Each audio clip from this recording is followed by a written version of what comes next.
and it is a major topic would be bias. So I always tend to confuse between the bias.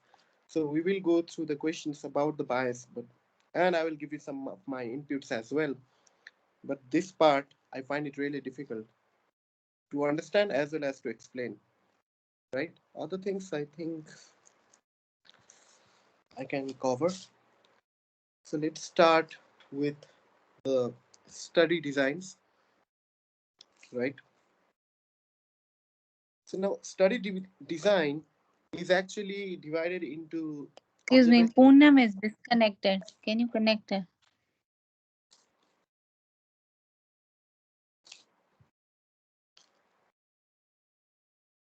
I don't see her.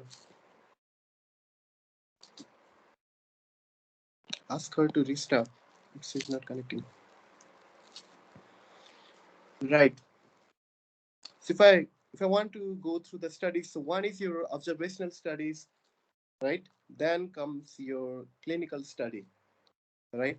So in observational study, you just observe. You don't do any experiments on the patient, right? You just observe the patient without doing any sort of experiment, right? So they are divided into these categories, right? So these two, I don't think I've heard of it anywhere. It is given in first aid, but I have not seen questions about it, right? And actually I saw it right now while I was going through the first aid. So I don't think how important these two are. Okay, so let's talk about. So there is something called case report, right? So case report is actually you write something about one single case, right? You write the history, you write the examination, you write what happened to the patient and all those things, right? That is your case report. Case series is actually you take individual cases but multiple cases, right? But you don't do any comparison. You just describe about certain number of cases and what are the common characteristics between them, what are the common treatment they got, something like that. Okay, so there's going to be description about certain number of individual. That would be your case series, right? So again, it is going to be, so case report only includes one case, whereas case series includes multiple case, but there is no comparison, right? So the important thing is there is no comparison here, right? Case series, all right? What about cross-sectional study? So cross-sectional study is is like you go to a place for a certain amount of days, like maybe 1, 2, or 3 days. You go to a place, let's suppose, let's take an example. I go to a place, right? And there I have already formulated what I'm going to do. So I'll check the individual who have hypertension, in someone maybe who has BMI over 55 or maybe BMI over 25. So I do a test in which I look at individual who has BMI greater than 25, and I look at how many of them have hypertension, right? But I do this for only 1 or 2 days, right? So that is, I'm taking a snapshot. I'm taking just a snapshot of the situation of hypertension in a particular community or in a particular place, right? And again, in this one, I don't do any comparison. What I can know from this study is I can know the prevalence. I can know the prevalence and maybe little bit of connection between increased BMI and hypertension, but not conclusively, right? You cannot conclude that these two have a close association. You can just say, okay, mild association. You can talk something about association, but generally, right, in cross-sectional study, you only find the prevalence. Okay, so it only shows the prevalence. It might so can show the risk factor associated with disease.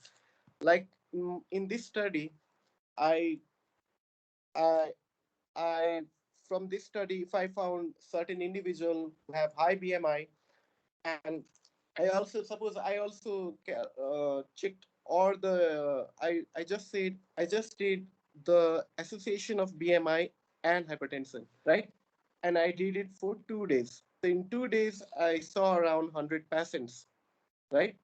In those 100 patients, maybe of those 100 patients, maybe 20% had hypertension, right?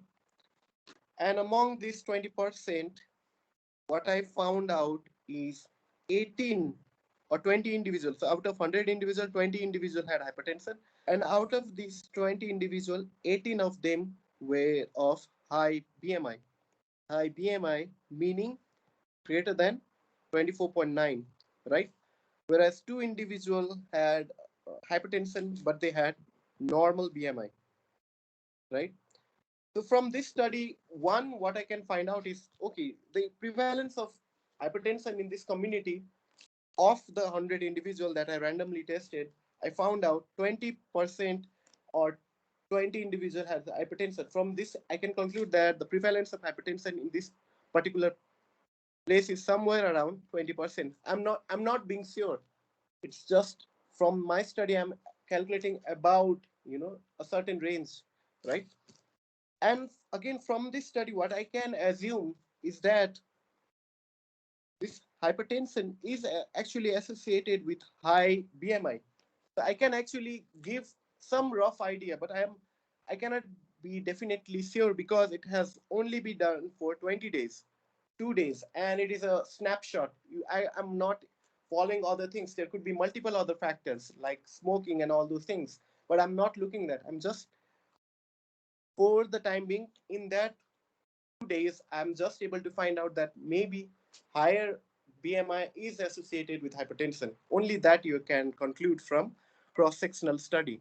Okay, so it is giving you an idea what is happening in this community or what is happening. So generally, how the questions are asked about these is they are going to describe you a study, and then they are going to ask you what kind of study is this, right?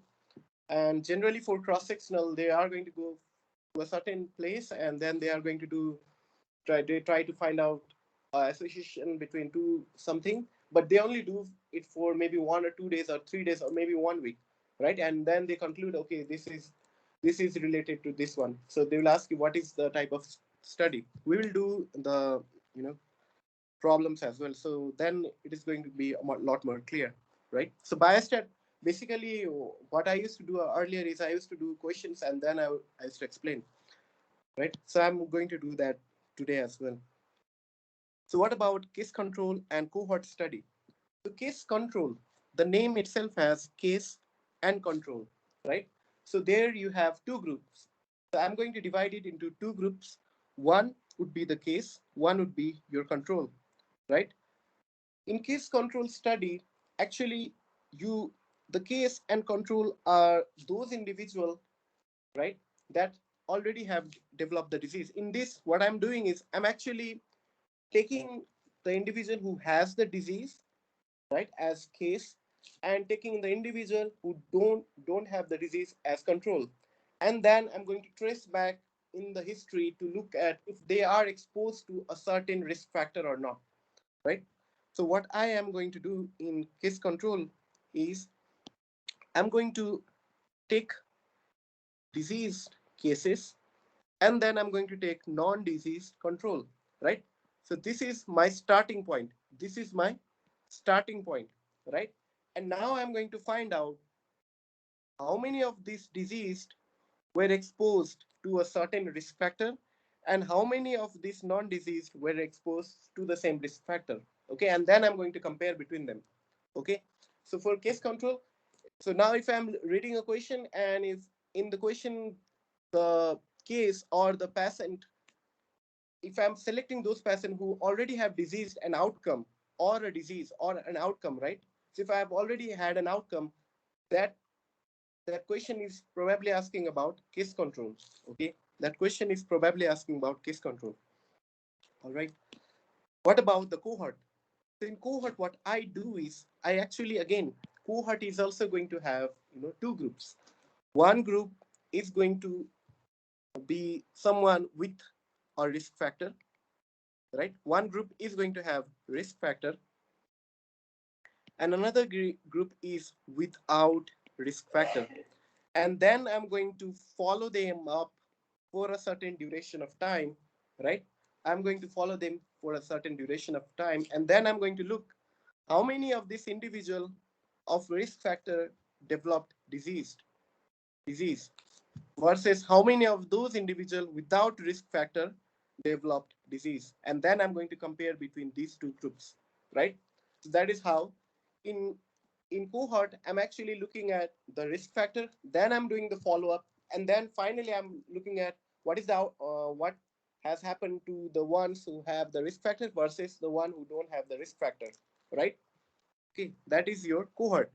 So again, cohort is divided into two types. One is called your prospective cohort,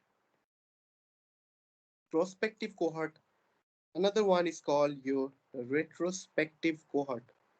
So this retrospective cohort can be a little bit confusing, because it is going to look similar to your case control.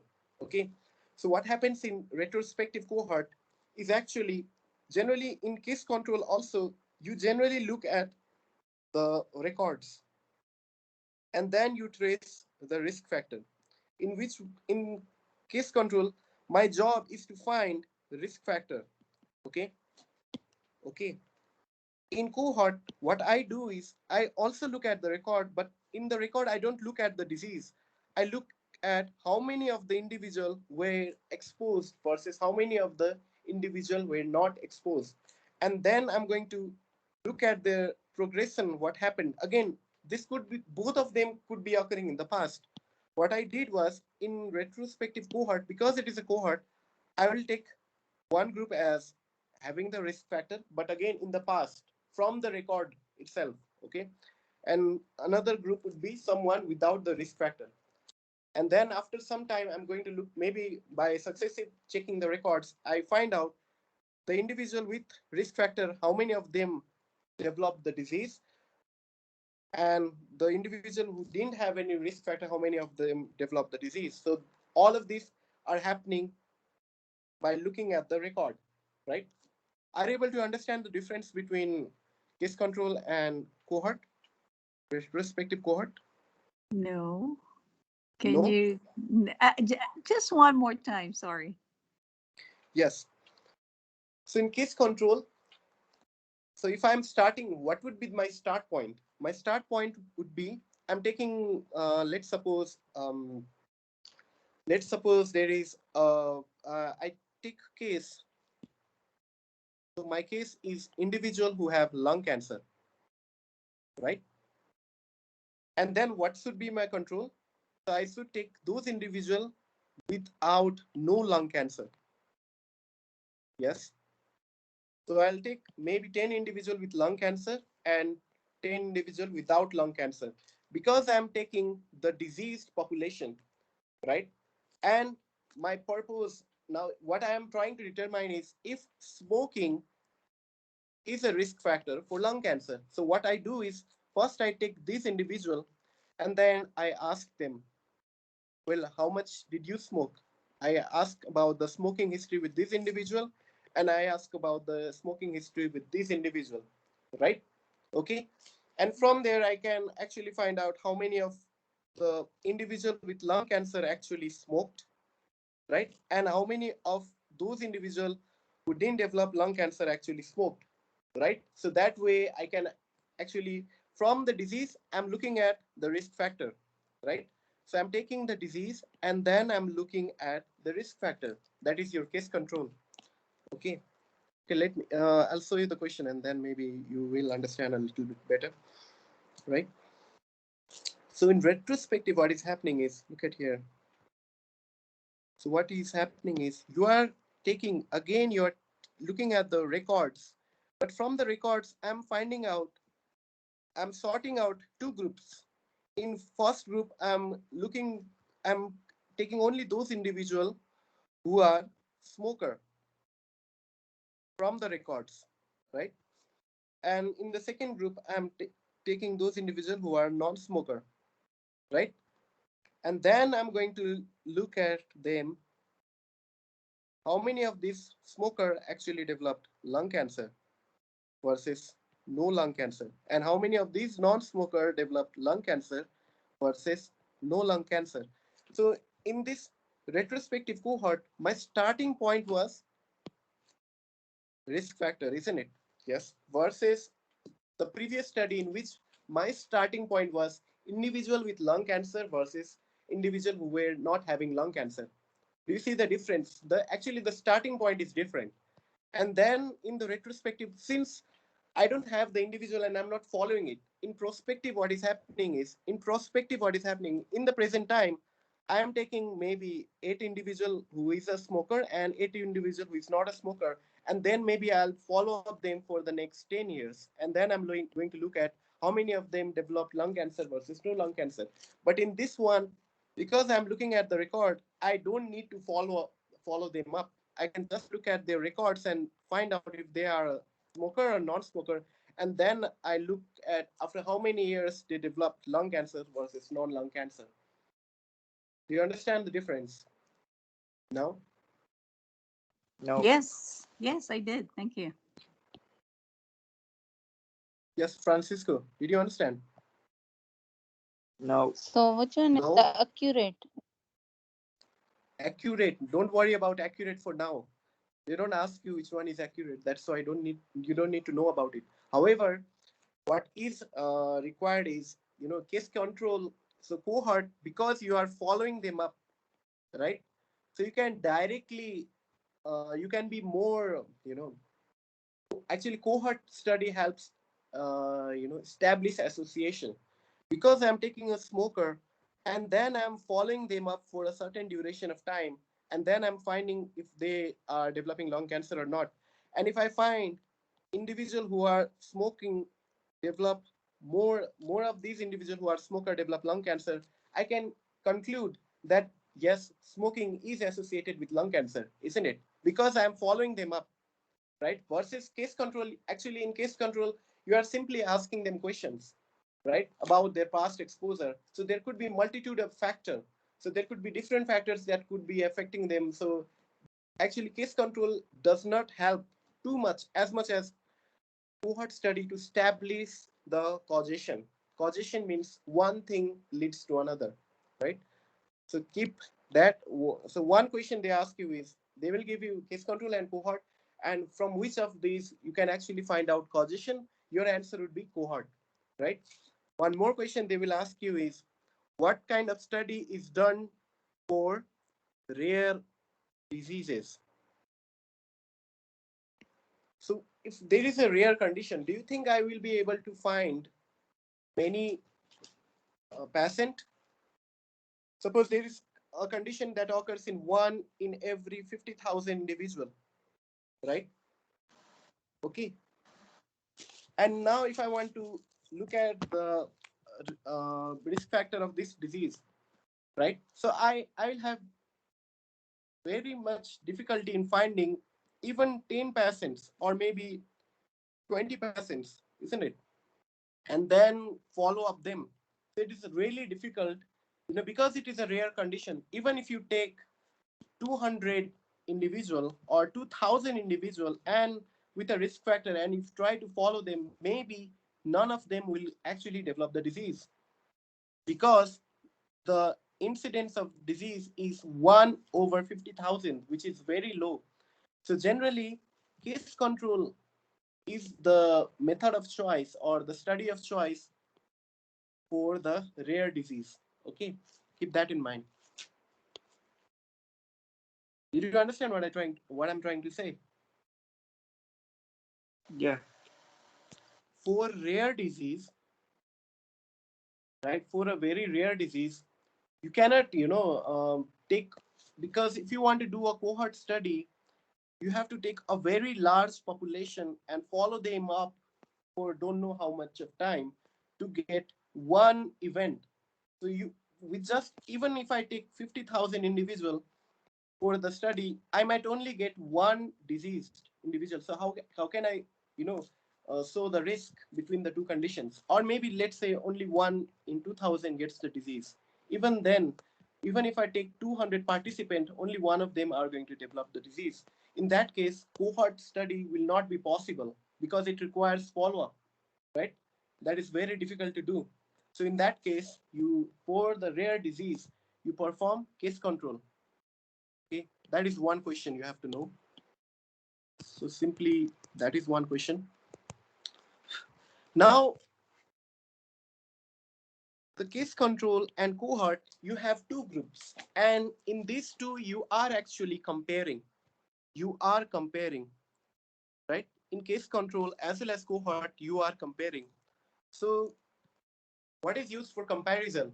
For case control, we use odds ratio, right? For cohort, we use what is it? Relativist.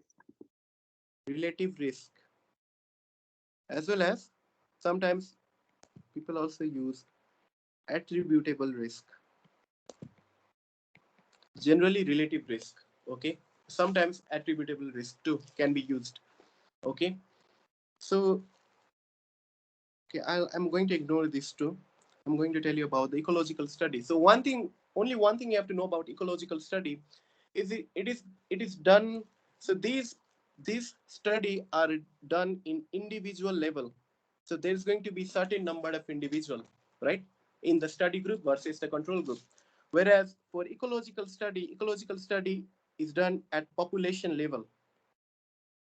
So maybe the population. So you study about you compare about the incidence or prevalence of hypertension in maybe New York versus, let's say, California, something like that, in a population level, right? So whenever in the question they are talking about any two huge state or any two country, they are doing something called ecological study. Okay, so it is across the population, right? It is across the population. That is all you have to know about ecological study.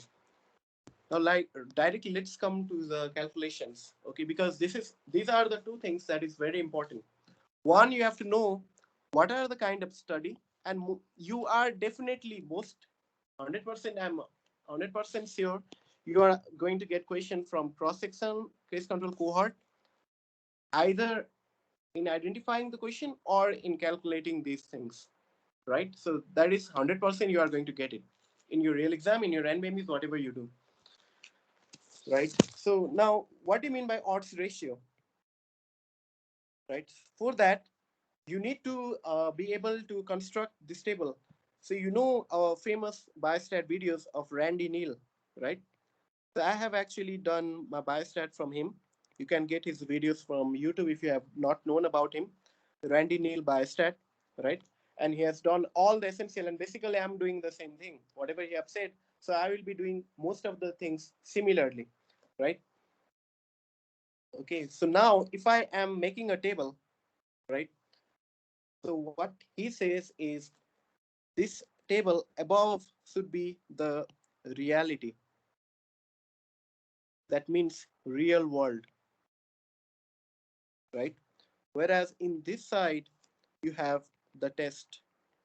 What happens in the test? Okay, right? Or you can talk about the risk factor or the exposure or something like that. So generally, test or exposure, you are able to write it here, right? Also in the book, they have also included the intervention. So all other things are going to be here, whereas the disease or the outcome will always be at the top. And in the exam, you have to write the table in this way. So if in some way the question is not given in this way, maybe they can flip the table, right? So they can give you maybe diseased and non-diseased here, and then they might give you, you know, risk factor or positive and negative here. And in this case, you have to actually correct the table and then apply the formulas. All right, so keep that in mind. So now let's talk about what is odds ratio. So odds ratio is someone who has, so you compare the odds of having a disease in someone who is exposed, right? Okay. Okay, let me check. I, for odds only, I get it confused. Okay, let me check.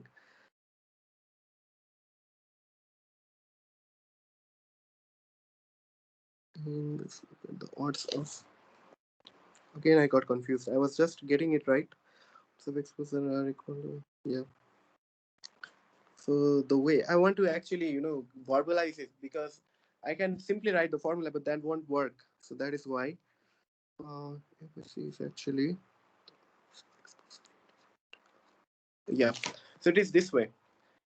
So odds ratio is odds of exposure in diseased. Okay, odds of exposure in diseased divided by odds of exposure in non-diseased. Okay, all right.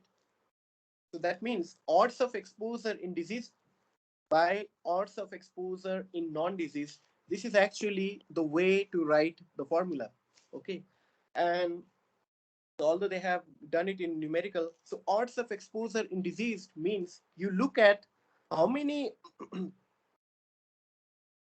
So among the diseased individual, how many of them were exposed versus non-exposed?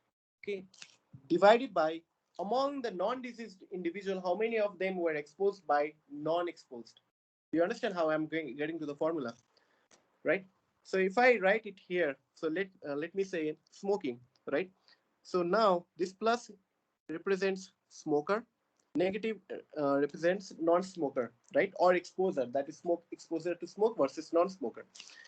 A is the one who has, so this is the disease, right? In the real world, this group has developed the disease, and in the real world, this group is actually normal, right? Or not diseased. The formula is odds of exposure in diseased, odds of exposure in diseased. So among the diseased, what are the odds of exposure? So odds of exposure in diseased would be A A divided by C. Okay. Odds of exposure in diseased is going to be given by A divided by C. Okay. Whereas odds of exposure in non-diseased will be given by B by D. Do you understand? Yes. Okay. And generally, what you do is actually, in order to, if you have arranged it this way, actually if they are asking about calculation, it is actually easy. You do a into d divided by b into c. That is how you do the calculations, right? But sometimes they don't ask you the calculations, they ask you about writing this formula properly. So if they ask you what is odds ratio, then you write a by c, that is odds of exposure in the diseased individual at the top, divided by odds of exposure in the non-diseased population at the bottom, right? And that is how you get it. You understand this one? So if they are asking about calculation, it is actually easy. What you do is you write the table correctly, and then you do AD divided by BC. So that is your calculation, right? So calculation is no problem. All right. So, but whenever you have to write it in this form, then you have to understand how it works. Okay. So that is your odds ratio. We'll come to now. After this, we will do the calculations, right? What about relative risk? Keep in keep one thing in mind. In odds ratio, there are no summation, right? So it is the ratio of ratios, right? So A by C is a ratio, and B by D is a ratio. So there is no summation. But look at the relative risk. So in relative risk, what is happening is, suppose if I'm writing this A, B, C, D, now reality at the top, that means these are the diseased individual, right? And exposure on the right. So again, this is maybe your smoker versus non-smoker, right? So relative risk means how many of the individual who smoked developed the disease divided by how many of the individual who didn't smoke developed the disease. Okay. So relative risk is the amount of individual who smoked develop the disease means this one, that is A divided by total number of individual that smoked is A plus B, isn't it? Yes or no?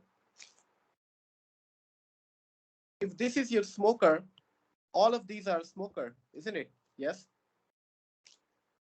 Yes. Yes. All of you are Yeah. quiet. No, yeah. Yeah, That's let me write it more properly. Okay. So smoker, non-smoker, right? So the formula is the individual, the individual or the amount of smoker who develop disease, or the fraction of smoker who develop disease, or the risk of disease in smoker. In better way, you can write risk of developing disease among smoker divided by risk of developing disease among non-smoker. Risk of developing disease in smoker would be the number of individual who develop the disease out of the total individual, isn't it? That would be the risk of individual, risk of smoker who develop disease would be this one, right? So that is A divided by A plus B. That means A is the population that developed the disease, right? Because this is your lung cancer, this is your normal, right? So if A is the population that developed lung cancer, and C is also the population that developed lung cancer, among A and C, which one are the smoker? It is your A, right? A is your smoker. So you have to calculate what is the amount of individual who smoked that developed the lung cancer, right? So that is A divided by A plus B divided by the risk of lung cancer in a non-smoker would be C divided by C plus D. Do you understand how the formula is? So in this one, look at the difference between the formula. In this one, you are just calculating the odds. That is, you have ratio divided by ratio. There is no total. I'm not doing any total, right? I'm not doing any total. Keep that in mind, okay? All right. Please try to understand what I'm saying. Okay, let me try to make it. Let me go from the definition again. What is relative risk is, relative risk means it is the risk of developing disease in exposed group divided by risk of developing disease in non-exposed group. That is your relative risk. Okay. Relative risk is risk of developing disease in exposed group. Which one is your exposed group? This is your exposed group, isn't it? Because these are your ex-smokers, right? And this one would be non-smoker, right? And these ones are diseased. This one is going to be normal, right? So risk of developing disease is in exposed group would be, I will take A, because this is the A is the population that developed the disease, divided by among the exposed group means I have to calculate total number of people in exposed group, that is A divided by A plus B, divided by risk of developing disease in non-exposed group. Again, risk of developing disease is C, because in the non-smoker, C is the population that is developing disease, right? So that would be C divided by total number of non-exposed, means non-smoker are C as well as D, that is C plus D. And I have to divide both of them, that is I have to take A divided by A plus B divided by C divided by C plus D. Okay, so this would be my relative risk. Do you understand how I'm calculating it? Yes. Yeah. Now, this risk of individual who develop disease and risk of that is this one, risk of individual non-exposed who develop disease are this one. So if I actually subtract them, right? Suppose if I write A divided by A plus B minus C divided by C plus D, okay? If I do this one, this is going to be your attributable risk. The attributable risk is the excess risk in those in those individuals who are exposed, right? I'll tell you how to, what does it mean, literal meaning of it. Okay, I'll tell you what is the literal meaning of it as well, right? For now you have to know this one. Attributable risk is the same thing as this one, but instead of dividing them you subtract them. Okay, instead of dividing them you subtract them. That is your attributable risk. Okay, that is Means attributable there's a risk. difference between exposed and non-exposed. Yeah, you calculate the difference between exposed and non-exposed. So what you are doing is you are finding out what is the excessive risk compared to non-exposed in the exposed. Excess, you actually, they have written it here. Where is it? Yeah. So if the risk of developing lung cancer in smoker is 21%, no, they have not explained it here. No, they have not. They have simply calculated it. Okay. So now let's go to the questions. All right. I have to go to the questions. Otherwise, now you just write the answers in the message. Okay. Write the answers in the message. Should I go over the sensitivity and specificity as well? Let me see.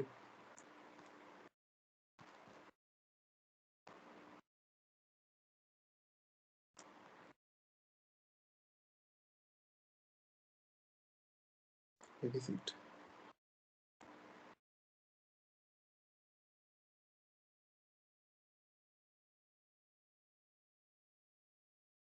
Okay, let's do this one.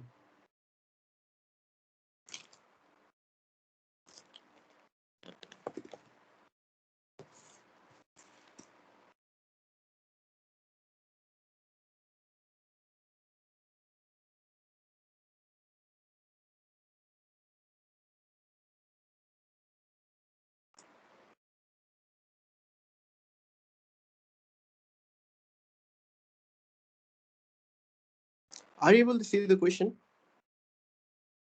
Yes. Yes. Try it out. And please answer in the message, okay?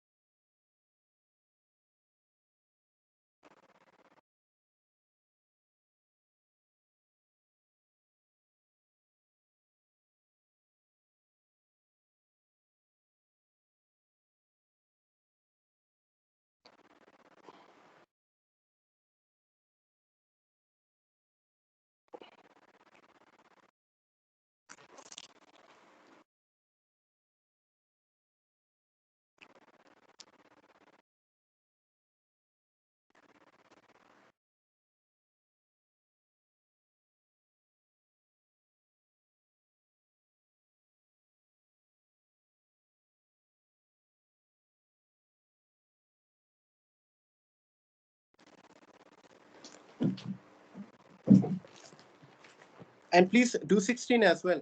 16.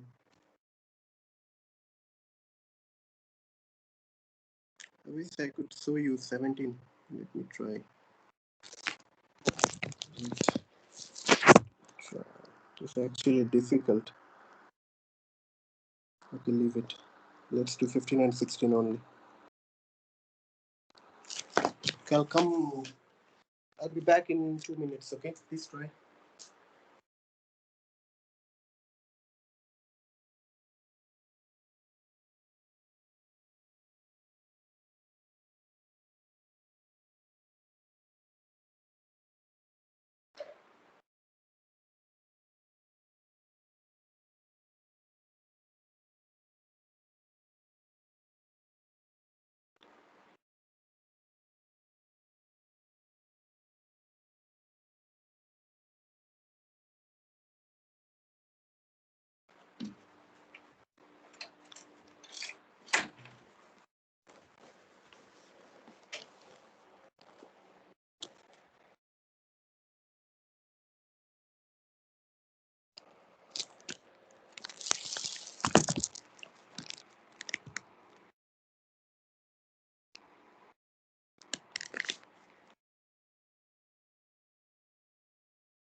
Recently.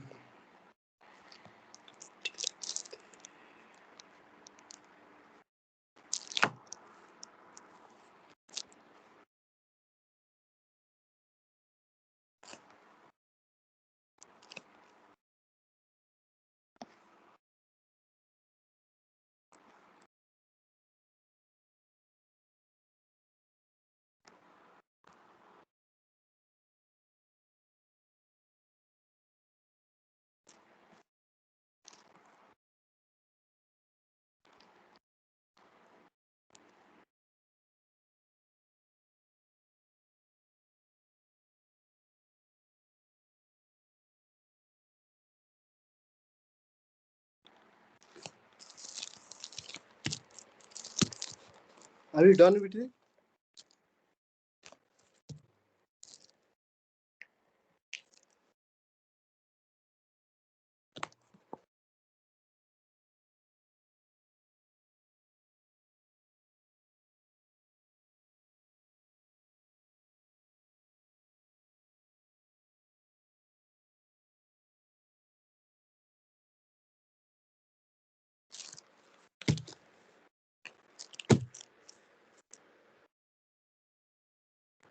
So okay, I am spoiling some of the UL questions with you guys, right? But regardless, you have to do the UL questions, so you do it yourself. So I'm sending some questions.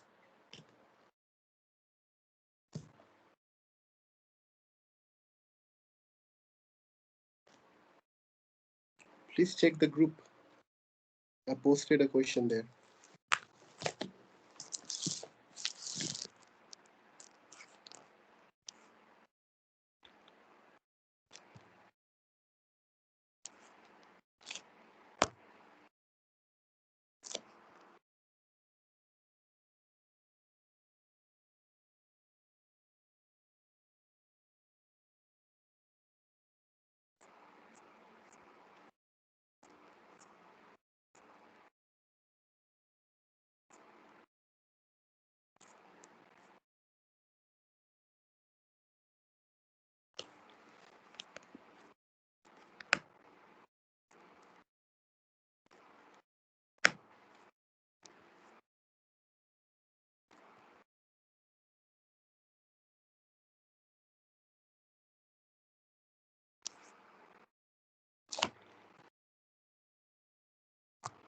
All right.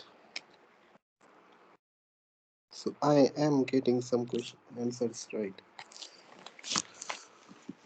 Okay, you get 90 seconds to do the questions, right?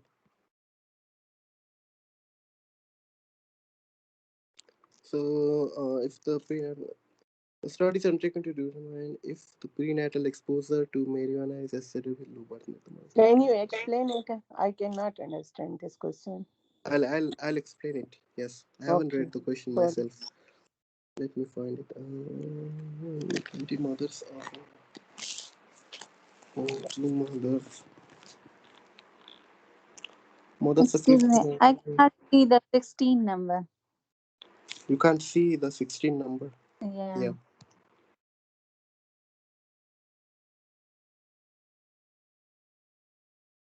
Okay, try 16 as well.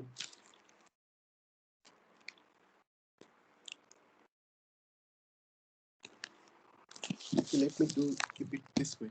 Okay, you will be able to see because I'm reading the question. Number of 15 5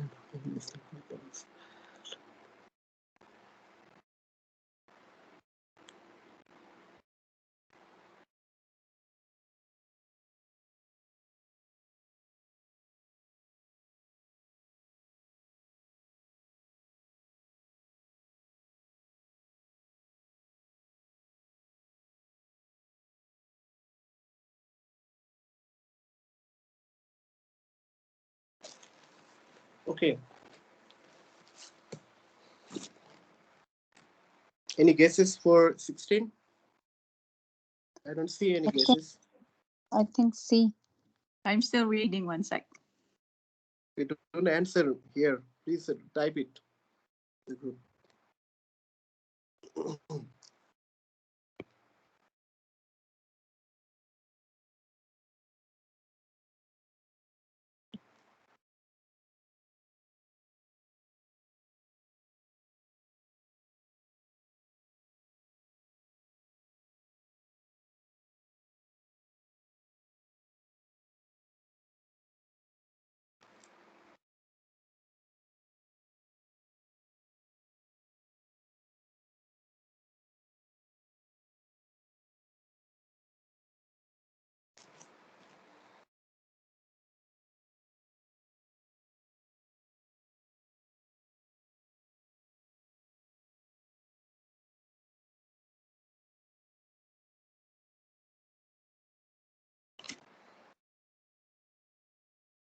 All right.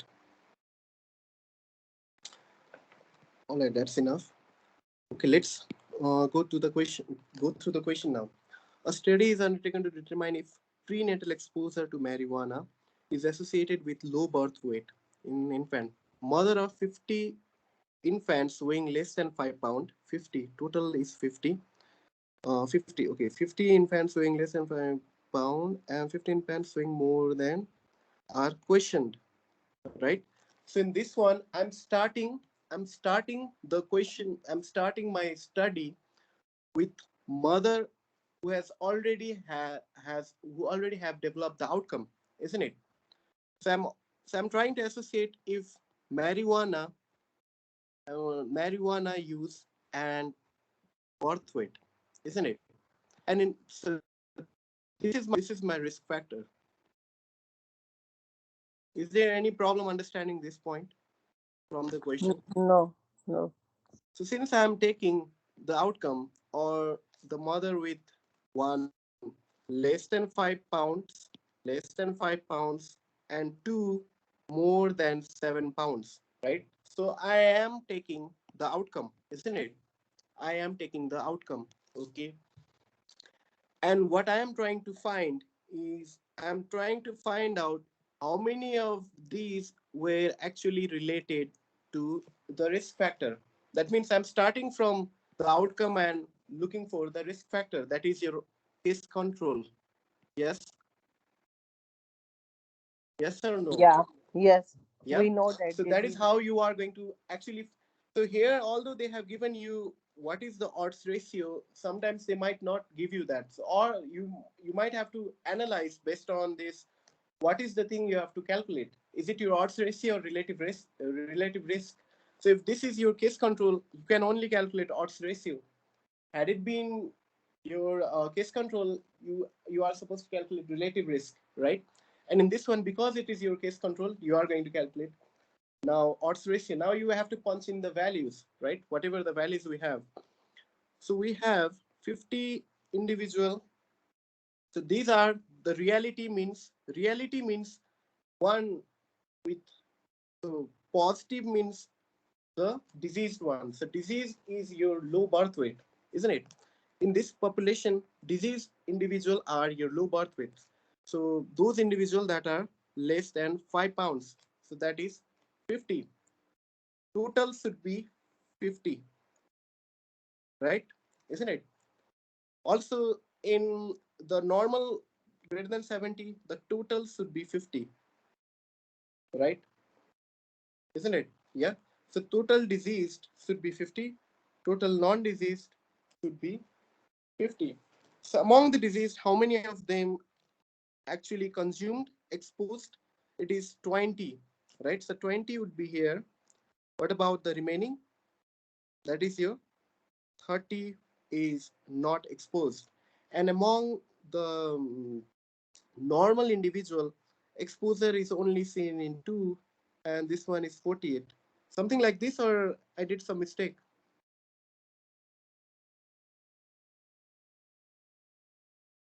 Because I'm not getting 10 anyway. I don't think I'll get 10 because I have done some mistake somewhere. Wait. Let me see. What I've done. Let me check. Mother of 50. Did I make any mistake? Let me check. 50 infants weighing less than 50. right? Uh, Low birth weight and 50 infants weighing more than 7 pounds are questioned about them, and 20 individual. mm, that is this, right? And two, the 50 infants weighing more than 7 pounds out of 52 mothers used. So I think it is more or less. I have calculated it. So AD by, so if odds ratio is 20 into 48 divided by 30 into 2, right? What would be the answer? 2 tens are 30, 3 ones are 6 are. My answer is B.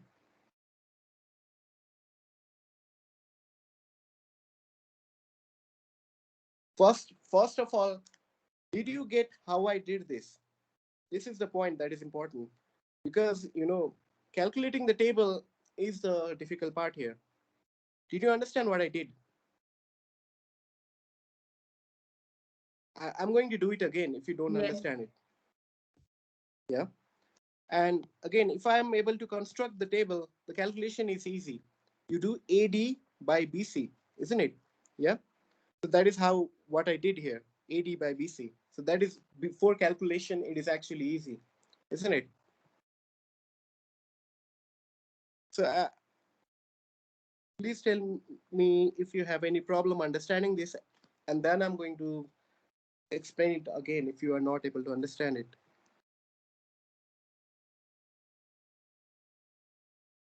Sure, one more time, please. All right. So let me write it in a proper way, right? Let me write it in the proper way. So here is someone less than 5 pounds, and here is someone who has 7 pounds. Yeah. These are the individual who are taking marijuana positive, and then marijuana negative, that is not taking, right? So out of 50 individual less than 5 pounds, 20 mother, right? So out of 50 individual, that means low birth weight mother is 50, right? So low birth weight, total babies are 50. Out of this 50, 20 mothers took 20 mothers took marijuana, isn't it? Yes. 20 mothers out of 50 child took marijuana.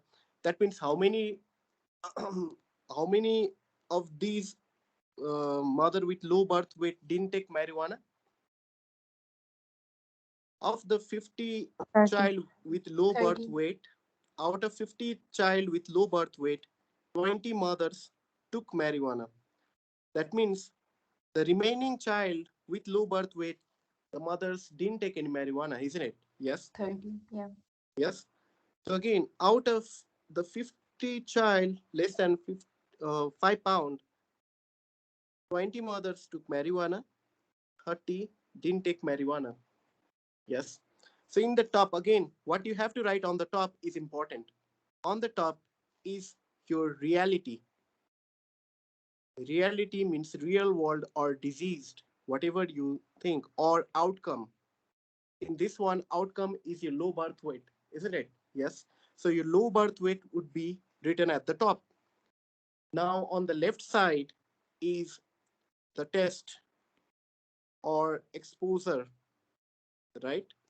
Or drug, whatever, right? In this one, it is marijuana. And so one takes marijuana, another who doesn't take marijuana, right? So this table, this part you have no problem understanding. Now let's come to this one. In this one again, there is 50 infant with more than 7 pounds, right? And among these 50 infants, only two mothers use the drug. That means out of this 50 infant with normal weight, only two mother took marijuana. That means among 50 who has greater than 7, only two took marijuana. Remaining 48 they didn't take any marijuana, right? Isn't it? So now if I write it, the way it was written in your first state, that is A, B, C, D, right? If I now I write this one, A, B, C, D, my formula for odds ratio is AD by BC. Simply, if I'm saying if I'm just want to calculate, or if I want to write it in a proper way, that would be so among low birth weight, what is the odds of exposure among the low birth weight? Among the low birth weight, what is the odds of A by exposure? So among the low birth weight, the odds of exposure is 20 by 30, right? 30. Among the normal weight, odds of exposure would be 2 by 48, isn't it? Yes? Do you understand? And now if Mm. I rearrange it, it is going to be now again. Now this is your mathematics. The next step, if you don't understand, is that means you have, I mean, problem with the math. Okay, so that is 20 multiplied by 48 would be 2 into 30. Do you understand this line? From this, it comes this line. Yes. That is why when I say if you want to do calculation, just use this AD by BC. Okay, because I have seen some of my students, prior students had difficulty with this converting this line to this line. So that is why I'm asking you. Okay, is there any problem understanding this now? I hope it's more clear, right? No. No or yes? It's clear. Okay. Now they are asking about what does this 16 actually mean? What does this 16 actually mean?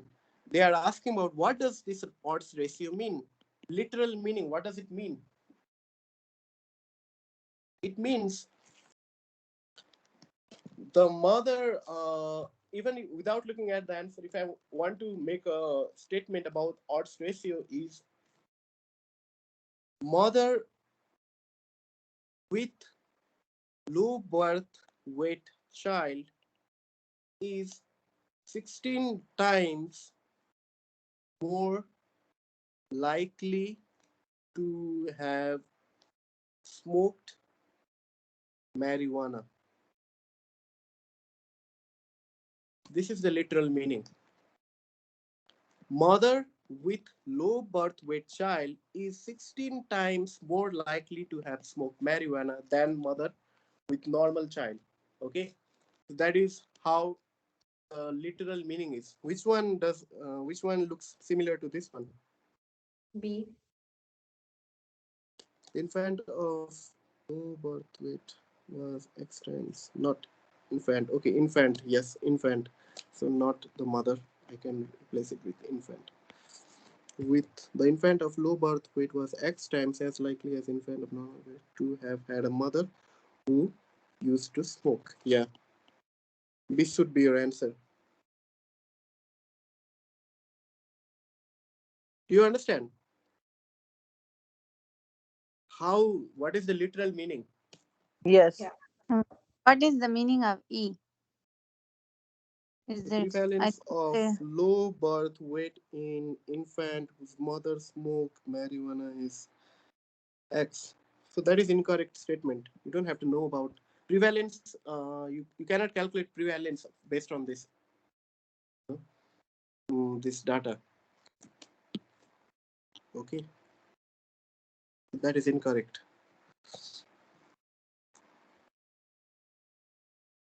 So the study based described as which one? It is your case control, isn't it? Case Case control. control. Yeah. control. All right. So now you look at the question that I have sent you in the group. Please look at the question, or I will show it here. Don't write. Tell me the answer now. Okay. Don't answer me now. You write it. Okay. Where is it? My screen is actually stuck. This question that I sent you, please do it. Look it in your screen. Okay, yes, you can see here, and you can type it. Please don't answer me now. Please type it, the answer. Yes.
So from this study, I'm able to determine the prevalence of the hypertension is determined based on the mean blood pressure measurement obtained using standard blah blah blah conducted over 1 week, right?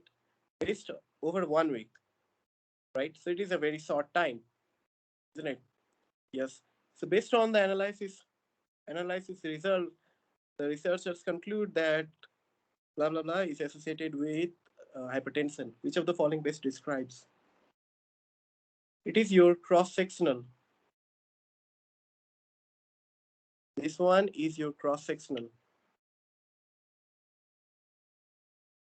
Okay. Can you please explain cross-sectional study? In cross sectional, look at this individual. So, so what has happened is the researchers have gone. Uh, our study population is randomly selected. So they have randomly selected a population, and blood samples are randomly collected. And so they went there. They took went into a population. They took blood samples, and then they looked for the genetic mutation. And based upon their finding, they have published that this is associated with that. Okay, this based on the analysis, the researchers conclude that sodium channel structure mutation is associated with hypertension. Actually, this line is irrelevant. Okay, they cannot 100% conclude based on a 7-day finding. Right, so they have to do extensive research. So what actually is happening is in this studies, actually they went to a place, right? They did something and they calculated, actually they were able to find out the hypertension, prevalence of hypertension, right? So they are able to calculate the prevalence of hypertension in a certain population. That is all they can determine actually.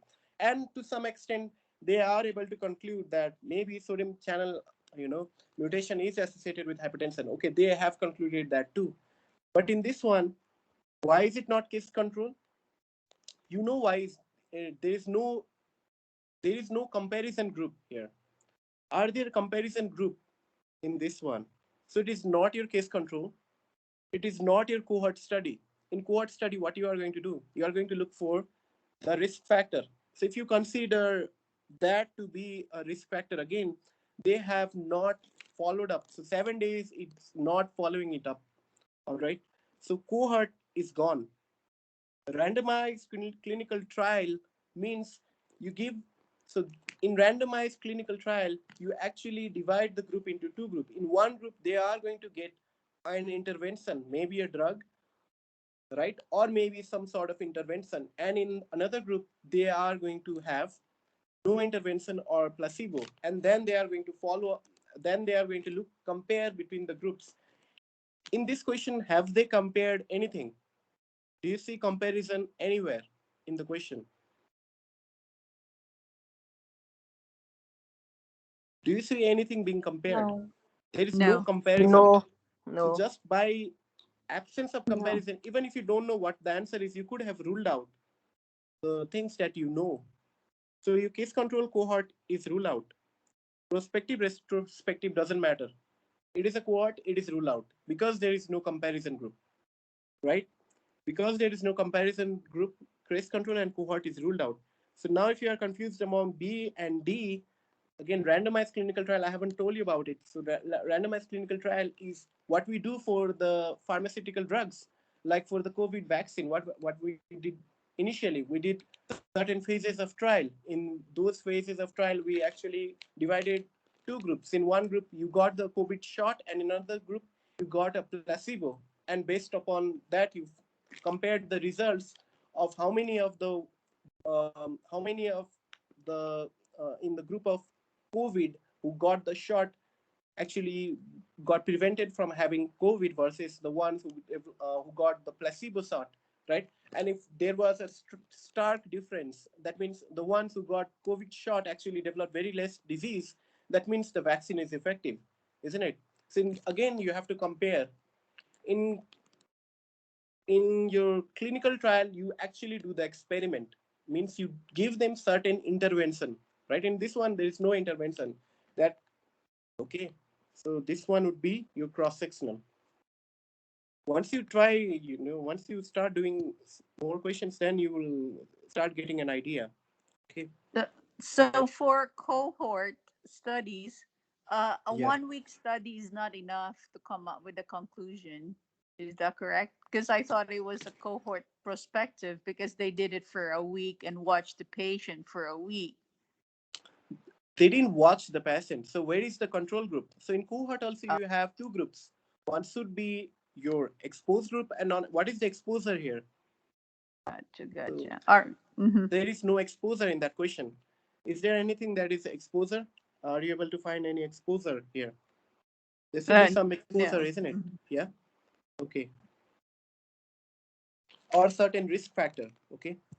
So you can tell me, okay, maybe one who have the sodium channel structure mutation is your exposure, and another, that I don't think that is an exposure. That doesn't count as an exposure.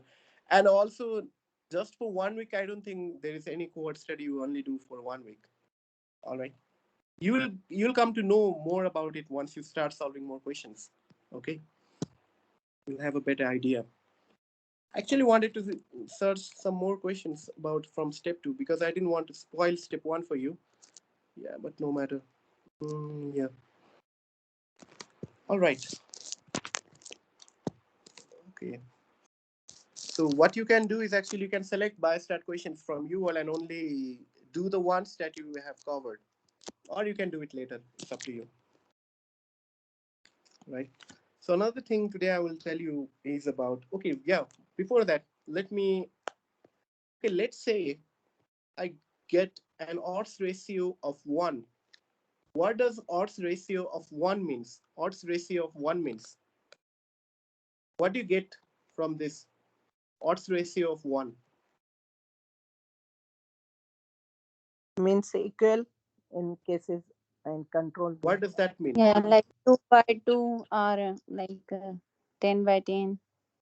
Yeah, exactly. But the little meaning is there is no difference, right, in the odds between the difference of odds between expose sorry, the odds of exposure between diseased versus the odds of exposure between the non-diseased has no difference. That means you have equal odds in both the diseased. You have what I mean to say is this one. Odds ratio of 1 means odds Non-disease. of exposure are equal both for case or diseased and control or non-diseased.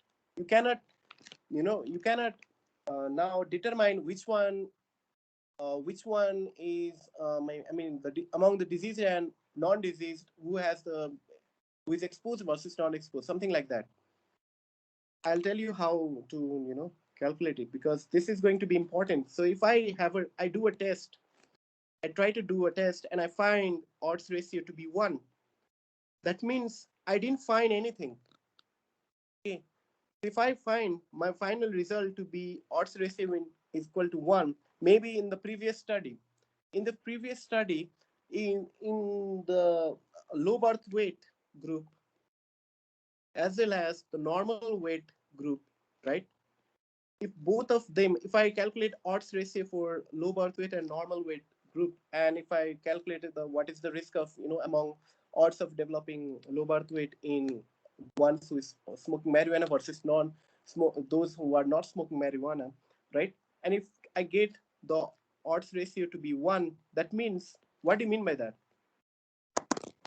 That means marijuana will not result in low birth weight. So marijuana is not related to the birth weight. That is what you are going to conclude. Okay.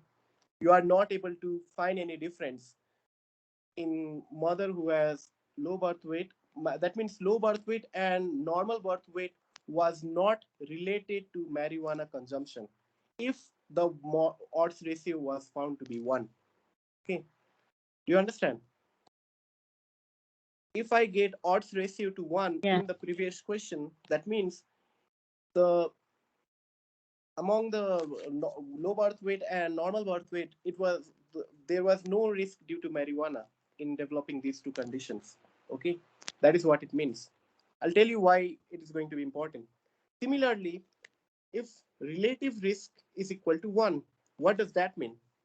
If relative risk is equal to 1, that means relative risk was what? It was the risk of disease in exposed divided by risk of disease in non-exposed. That means risk of developing disease in exposed is equal to risk of developing disease in non-exposed. That means exposure is not related to disease. Okay.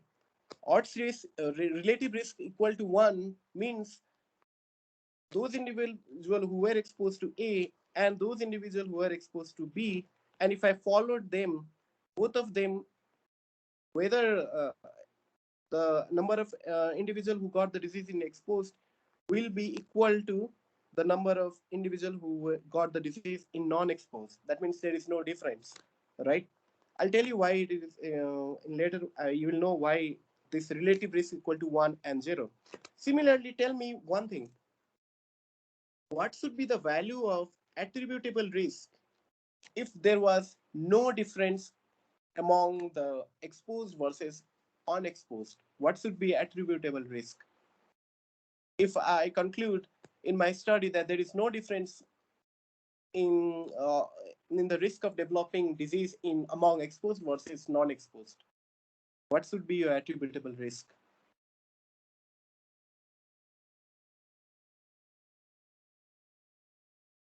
In relative Zero. risk, yes, it should be zero, right? Because attributable risk was one number minus another number.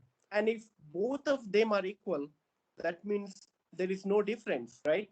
If both the risk were normal, if I subtract them, the value will come out to be zero, isn't it? Yes or no? In relative risk, Yes. what I was doing is I was doing A by B. And if both A and B were equal, the relative risk would come out to be 1. Similarly, in odds ratio, I was doing division between maybe C by or X, Y between two numbers.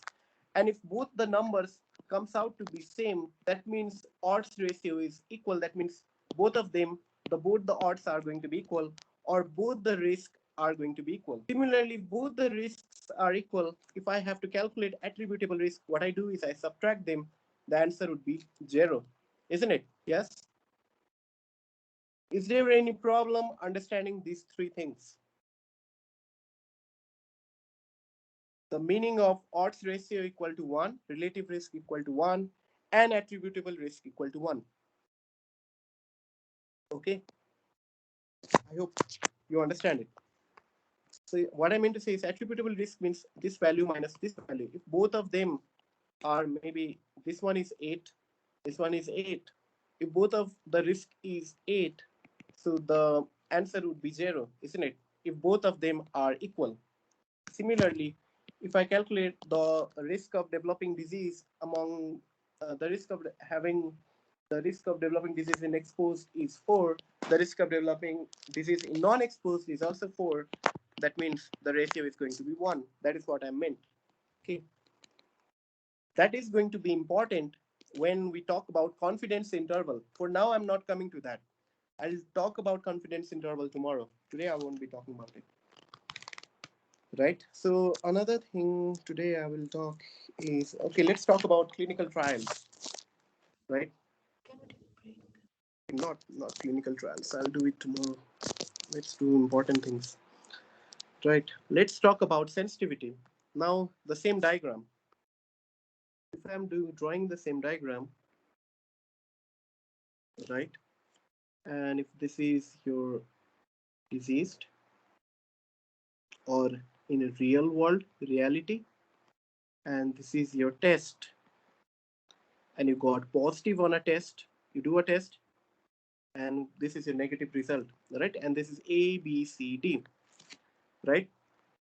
So, so if I want to interpret, A represents those individual who got a positive test and who also has the disease. C represents, no, not, let's go from the easy. D represents someone with negative test and who also has no disease. So disease is yes and no, right? So A has yes, disease, that means they are diseased and they are positive. B means no disease and negative test, that means negative. These are true negative, true positive, right? Isn't it? Right? What about C? In C actually has negative test, but they have the disease. This means they have false negative. False. The test got negative. The test result was negative, but the individual has the disease, right? B, despite having positive test, they are not disease. That means that is your false positive. Okay. So this would be your true positive, true negative, false negative, false positive. Do you have any problem understanding this figure? It is relatively straightforward. Okay. Yeah, I'm good. So now let's talk about what is sensitivity. Sensitivity. So you have to know, remember the formula. Okay. Sensitivity is Yeah. true positive. So what you do for sensitivity is actually you look at this box. You look at this box. So you see, so you calculate what is the amount of individual who got positive out of total diseased. So if I look at the total diseased, the individual that got positive out of total disease would be A by A plus C, isn't it? Yes, yes or no? Of the total Yes. Yes. disease, Yeah. A plus C are the total diseased. And among A plus C, what is the amount of individual who were positive is your A. So that is A divided by A plus C is your sensitivity. All right. If I'm calculating about specificity, the specificity for specificity, I'm going to look at this one. So what I'm going to do is out of the total non-diseased didn't have who had the negative result. So that would be your D divided by B plus D. Yes or no? Yes. Yes. D Yes. is your true negative, that is out of total negative, right? So in other words, what I can write is actually sensitivity is true positive divided by true positive plus false negative, that is this value, isn't it? Or specificity, I can write as true negative divided by true negative plus false positive, isn't it? Yes. Do you have any problem understanding this formula?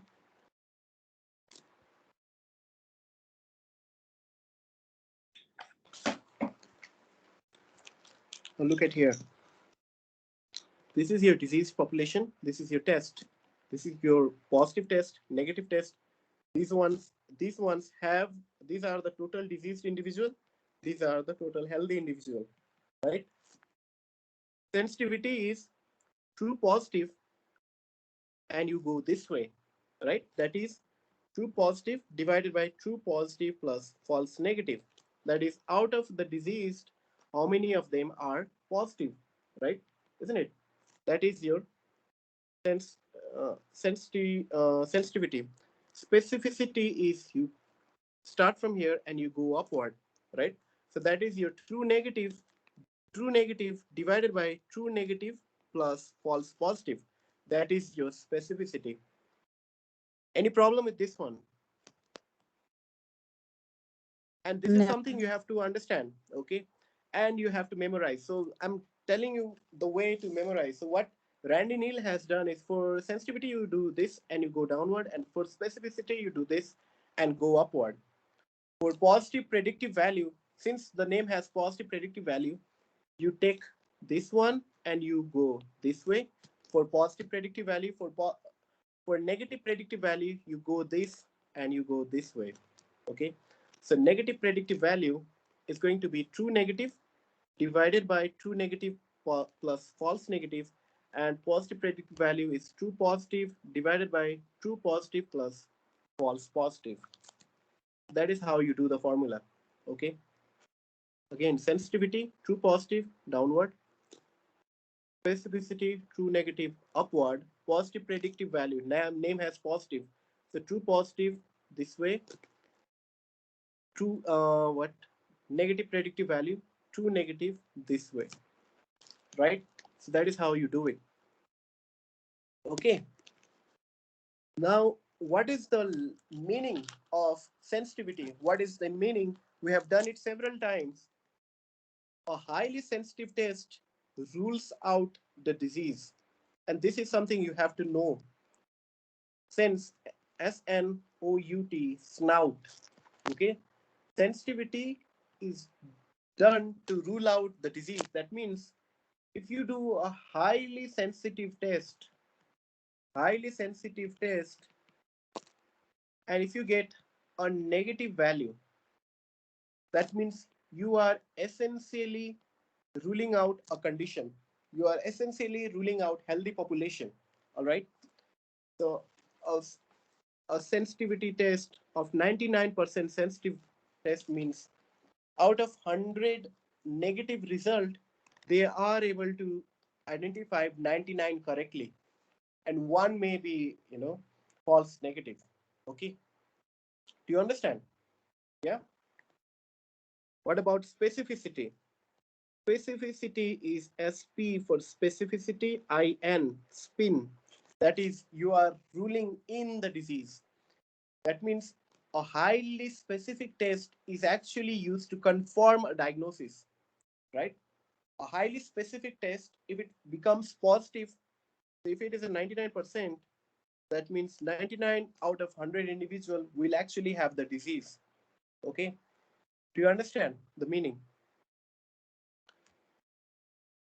Snout and spin. Please keep that in No. your mind. If you don't understand it, that is how you have to I'm thinking you have to memorize it. There's no other way. What you have to do is snout and spin. Don't try to bring the calculation and this interpretation together, because that is going to make you more confused and that is going to be non-useful. What you do is sensitivity is to rule out a condition. When do you rule out? You do a sensitive test, and if it comes negative, you essentially rule out the disease. But what happens if I do positive? In case you get a result to be positive, then you have to follow it by a highly specific test to confirm the diagnosis. That this is how we do. So that is why a test is said to be, so the screening test, the test that we do as a screening for screening is actually, they need to have high sensitivity. The main purpose of screening test is actually to rule out the healthy population, right? So whenever you do a pap smear or whenever you do any screening test, right, and if somebody has got let's say COVID test, right? If I have a very sensitive COVID test, right, and now if I go to do that test, right, and I get a negative result, I can go home peacefully knowing that I don't have COVID, because a highly sensitive test is going to rule out my COVID if I get a negative result. What about if I get a positive? So if I get a positive and if I have a very highly specific test, then I will follow the screening test with the specific test for COVID. Okay. And once if I get positive in the specific test, then I am going to know that I have COVID. Okay. Do you understand how it works? So how are they going to ask you question? One question is obviously they'll ask you a screening test should have what? High sensitivity, high sensitivity, low specificity, or no, they will ask something like this: high sensitivity, high sensitivity, low sensitivity, high specificity, low specificity, blah blah blah blah blah. The answer would be high sensitivity. Okay, for a screening test, it needs to have high sensitivity. What about the confirmatory test? It needs to have high specificity. Do you understand? Yeah. Sensitivity. High sensitivity test used for screening. Highly sensitive test when negative rules out the disease. This is something you have to, don't know how you do it, but you have to keep in your mind. And that is the actual meaning. As a doctor, we have to understand what is the meaning of screening test and why it should have high sensitivity. As a doctor, you have to know this point about the sensitive test. Okay. What about specificity, right? Highly specific when positive rules in the disease, right? It is used for confirmation after a positive screening test. So you do a screening test, and if it becomes positive, then you are supposed to do a test that has high specificity. Okay. And if they got positive here, then you are essentially confirming a condition. Is that understood?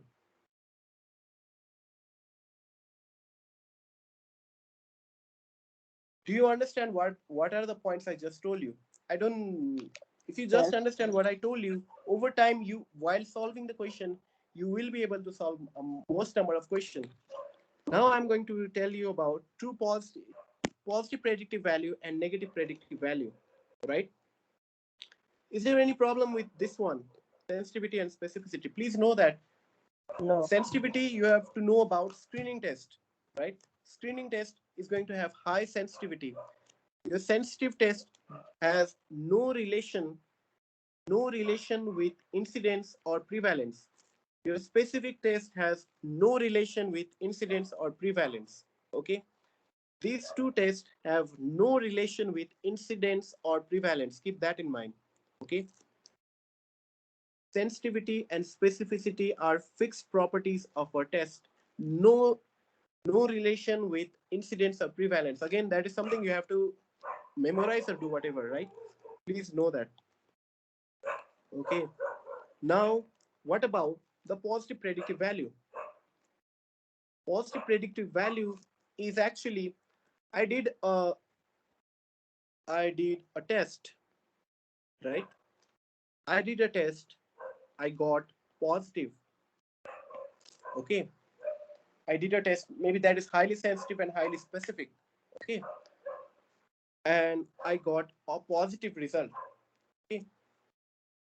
And and now the patient asks me, doctor, what is the chance that I actually have the disease? What is the probability that I actually have the disease due to my positive test? Okay, what is my actual probability? So what you have to know is that is given by your positive predictive value. The positive predictive value is the probability that you have the disease if you have a positive test. Okay. So probability that an individual who has a positive test actually has the disease. That is your positive predictive value. What do you mean by negative predictive value? Negative predictive value means an individual who got a negative result actually does not have the disease, or is actually healthy. Okay? Do you understand? That is how you are to interpret it. And that is how the question is going to be asked. Okay, they are going to ask you the question in the same way. The important thing here is positive predictive value is dependent upon pre-test probability. It is dependent upon pre-test probability, or maybe you can understand it as prevalence. If there is a certain condition, I'll make you understand in a literal meaning as well. Okay, whereas again, it is inversely related to prevalence. Negative predictive value is inversely related to prevalence. Positive predictive value is directly related to your prevalence. Now, let me give you an example. Okay. So there is a test. There is a test to detect MI. Okay. Yes. All right. I take two individual. One is 35-year-old athlete. Another is 55-year-old diabetic, right? Okay. Now, what I do is I get a test. I do a test, right? I get positive in both of them, right? I get a positive in both of them. A test that was designed to detect MI, and I get positive in both of them. And now both the patient asks me, doctor, what is my chances of actually having an MI, or what is the chances I'm actually having an MI attack right now? Okay, which one among these, A and B, do you think has a higher probability that this test is true, or this individual truly has an MI? B.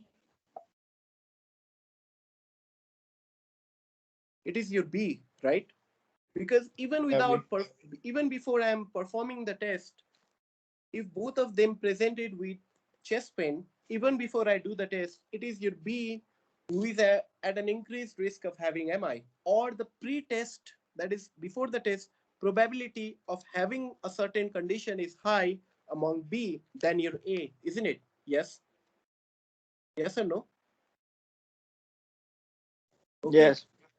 and that is why if I get a positive result, this positive is more likely, more, it has more chances to be true than this positive. Maybe this positive is more likely to be false positive, more likely based upon the pretest probability. That is why positive predictive value is actually dependent upon pretest probability. Higher the pretest probability, higher the positive predictive value. That is the way you have to understand it. Okay. Similarly, suppose if I take another example, there is a 40-year-old male and 40-year-old female, and both of them come with features of hyperthyroidism, and I'm testing for TSH antibodies. Even before the test, which one do you think is going to have higher chance of having your TSH antibody? 40-year-old male or 40-year-old female? Female.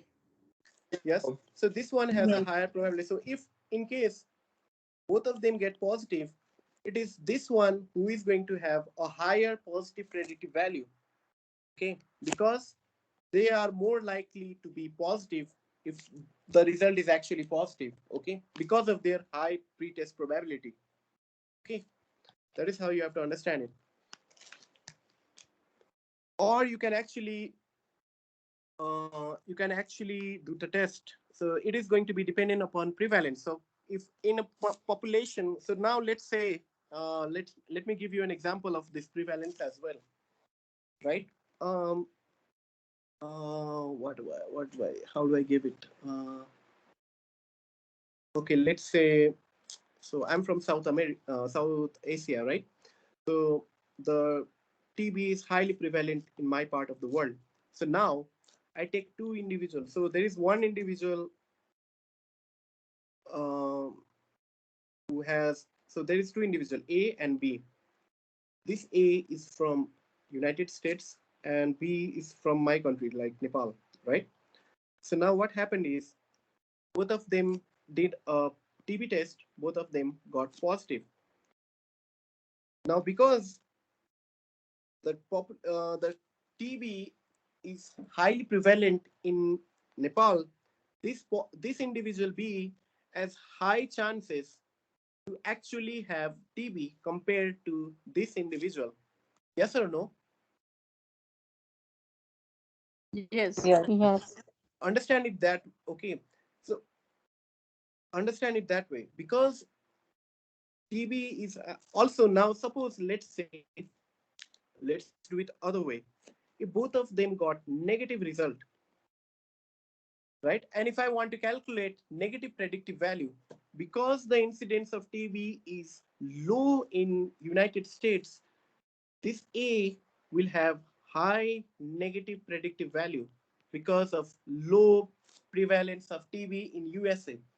Yes or no? High predictive yes. value is high chances of being negative despite in an individual with negative result. Okay, you understand how to approach it? right? Okay. So let's do another. I think let's do it this way. So there is two population of 100, right? In population A, in population A and B. So the population A has prevalence of a disease to be 20%. In this population B, the prevalence of disease is 5% of a disease X. Disease is X, right? Okay. So now what I can do is, so out of this, so if I do an analysis, right, and I do a test maybe that is 80% sensitive, okay, and let's say 80% specific, all right. I do a test that is 80% sensitive and 80% specific. So in this population, how am I going to divide it if it is diseased and non-diseased? So the total number of disease would be 20. The total number of non-disease is 80. Yes or no? Do you understand this one? Yeah. Total diseased will be, if this is 100% and if the prevalence is 20%, that means 20 should be diseased, isn't it? Yes. Yes or no? Yes, yes. And if this is your sensitivity, that means out of this 20, 80% should be correctly be diagnosed by the test. That means, so 80% of 20 would be 16, and this would be 4. Now, do you understand this table, the way I filled it or not? If I, among this 20% of diseased, if I want to do a test that is 80% sensitive, right? So 80% of, I mean, so out of this 20, 16 individual will be positive in this. If I do this test, will show a positive result. Whereas 4 individual, despite having disease, I'm going to get a negative result because of the sensitivity of this test. Do you understand? Yes or no? I don't Yes. know if you are understanding it. Yes. I hope you understand this because it's going to be helpful in other cases as well. So suppose if I have a 80% sensitive test, that means in this 20 individual, only 80% of the time I am able to detect a positive test, a positive result among these 20. So 80% of this 20 would be 16. So in 16 individual, this test is going to be positive because it is 80% sensitive. Whereas in 4 individual, despite doing this test, I'm going to get a negative result. Okay, right? Similarly, for specific, 80% specific means out of this 80, right? 80% of 80 will be negative. Okay, they will be negative. That means 80% of 8 8s are 64, right? It is going to be 64 here and 16 here. Okay. Do you understand this? The way I filled it? No, No? not this one. So if there is a 80% specific test means if I get if I get a negative result, okay, if I get a negative result, that means 64 individual will be true negative, whereas 16% will be false false positive. Although the test is showing negative, they are still going to be positive, isn't it? Yes. Yeah. Okay. Do you Yes. understand, everybody? Right? If I do the same thing Yeah. for this prevalence of 5, if I do the same thing for the prevalence of 5, and I am performing the same test, right? I'm performing the same test. So my table will be something like this. So out of 100, 5 is going to be diseased and 95 is going to be non-diseased, right? Yes, among 5, the positive and negative and diseased and non-diseased.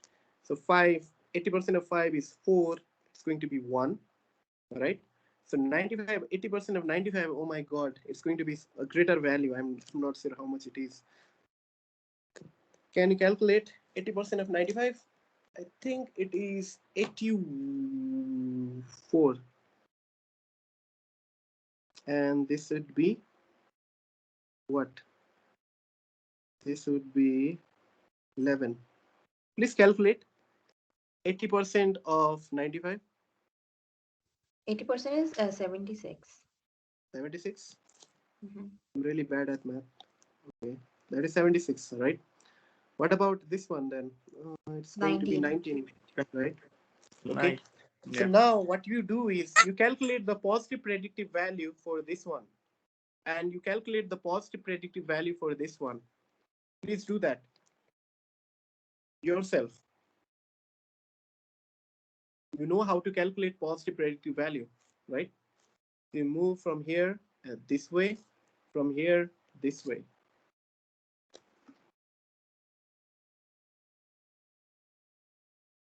So for the first one, it's 1. No, it is 16 divided by 16 plus 16. Oh, so it's 0.5. Yes, it's going to be 0.5. What about this one? 4 divided by 4 plus 19. 1.17. 0.17. 0.17. 17. So although I'm doing the same test, right? Although I'm doing the same test, look at the positive predictive value. Don't you think they are different? So the test, if there is a higher prevalence of a disease in any population, the positive predictive value is going to be higher than the positive predictive value in the population that has lower prevalence. Yes or no? Yes. Yes. Do you understand why? Right? I hope you do. Okay. So now you don't Excuse have me, to. can you repeat again this line? Which line? So I'm talking about this Last line. one. Last I'm one. talking about, since I told you before I started the question, this population has 20% prevalence, whereas this population has 5% prevalence. That means out of 100 individual, 5 individual are diseased, right? So that is what we did. So 5 individual are diseased, 95 were healthy, and among 5, 4 was actually positive in the test, 1 was, right, that was false negative. And this was one also, we did it again according to the calculation. And finally we calculated that from in the first case, which had 20% prevalence, their positive predictive value despite doing the same test was higher, whereas this one, the positive predictive value in lower prevalence, that is 5%, is also low, right? Isn't it? We are actually concluding the same. So if you do Yes. the negative predictive value, it should be higher for this one because it has low prevalence. Okay, so negative predictive value should be higher for this one. And if you calculate sensitivity and specificity for both the, actually you can't calculate because I'm doing it reversely. So no, that is not possible. You can only do positive predictive value and negative predictive value. That is that is what you should understand from this, what I've said, right? Okay, please memorize it. If you find it difficult, just memorize this point. Positive predictive value will be dependent upon prevalence. Higher the prevalence, higher the positive predictive value. Negative predictive value is going to be inversely proportional to the prevalence. That means if the prevalence of a disease is low, chances of being healthy is high. That means negative predictive value is also high, right? Okay. Now we do this diagram. So this is the, I think, final topic. No, I'll do one more topic. So I'll finish this too, right? So let's do. Are you tired? Not yet? I hope not. Right. So now, so the way you have to look at this one is actually what you do is you write the formula. Actually, you make this table real quick. You write reality or diseased here. You write test on the left side, right? So you quickly do that. Sometimes actually they will give you something that you have to draw. Most of the time you don't have to draw anything, but sometimes you need to draw it. So based upon the question you can do it. So don't do it beforehand, right? So positive negative, that is your test, right?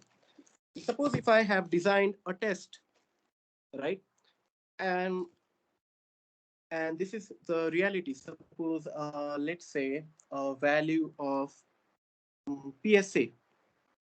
PSA is your prostate, prostate specific. What is it actually? Prostate specific antigen, right? Isn't it? Okay. So now, Yeah.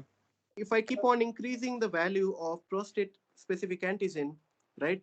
The higher the value, the more likely the patient has a disease, maybe BPH or maybe prostate cancer, isn't it? The lower the value of PSA, the chances are the individual is healthy, isn't it? Yes, right? Yes or no? Do you understand this diagram? What this diagram is saying, if you have a higher value for, so it can be reversed as well. I'll explain it later. For now, what you understand is, if there is a test that is measuring your PSA value, right? So higher the value of PSA, they are going to be diseased. Lower the value of PSA, they are going to be non-diseased. Yes or no? Right? So what I've done is actually, let me get a page, and that I'm not getting. So I have to erase this one, right? So what I did was, I'm doing this one.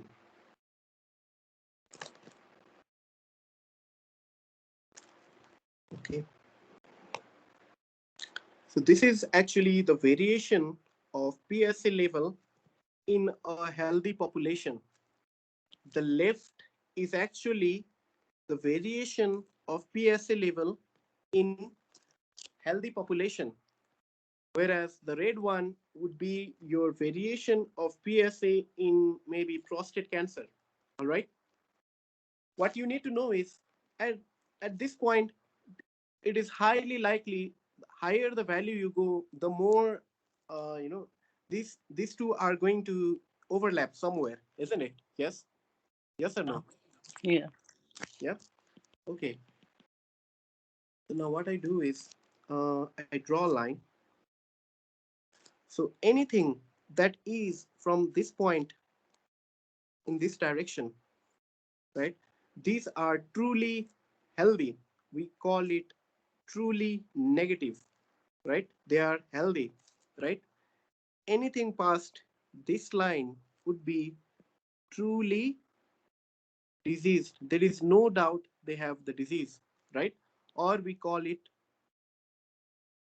true Fully positive. positive. Yes, they are truly positive. Now, what does this line means? For this line, what you do is, the way to memorize it is you write the last name.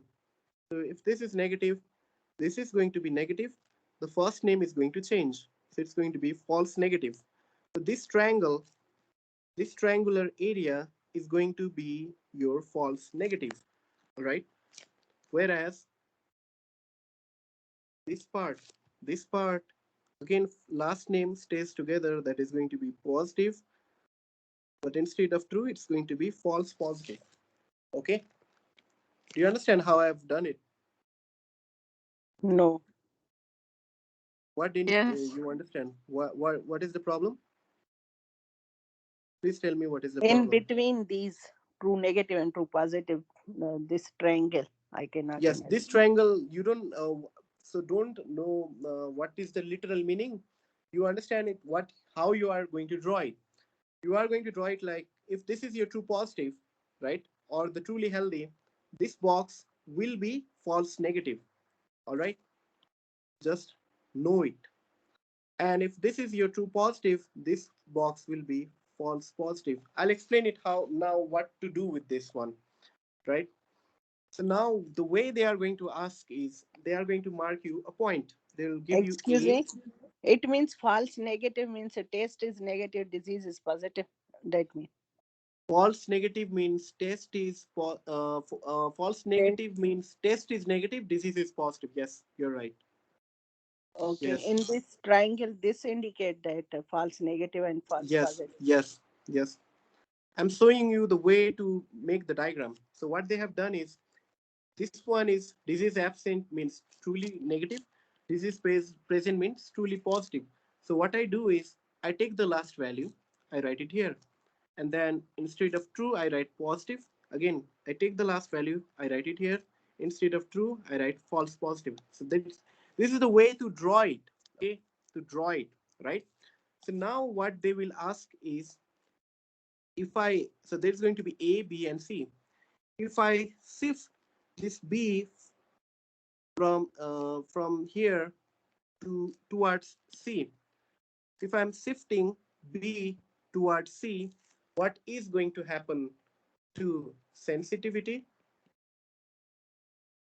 What is going to happen to the negative predictive value?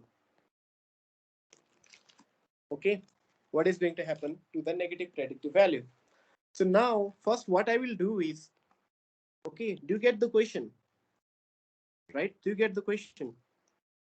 If I'm shifting this B, this line, if I'm shifting this line in this direction, suppose if I'm drawing this line here, what is going to happen to the sensitivity and specificity? Can you do it? Can you try it?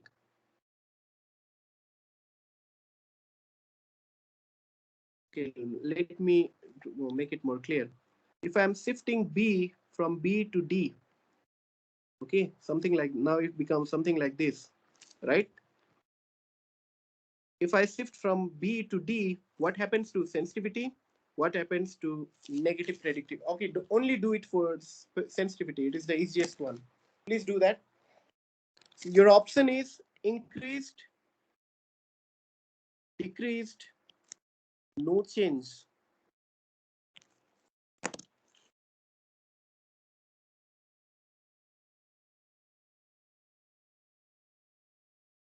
Increase. Okay, one answer is increase. Are there any other answer? Sensitivity decreased. Okay, one answer is decreased. What about any other answer?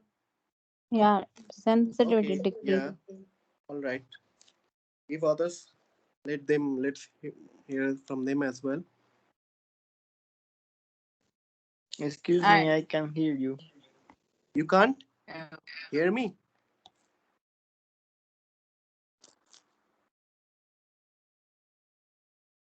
Hello, I can hear you.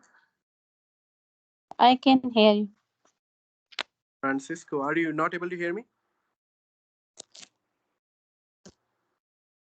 Maybe he's not hearing me. All right. Okay, please try some more answers. I need some more answers, and The then we can. sensitivity Yeah, increases. sensitivity.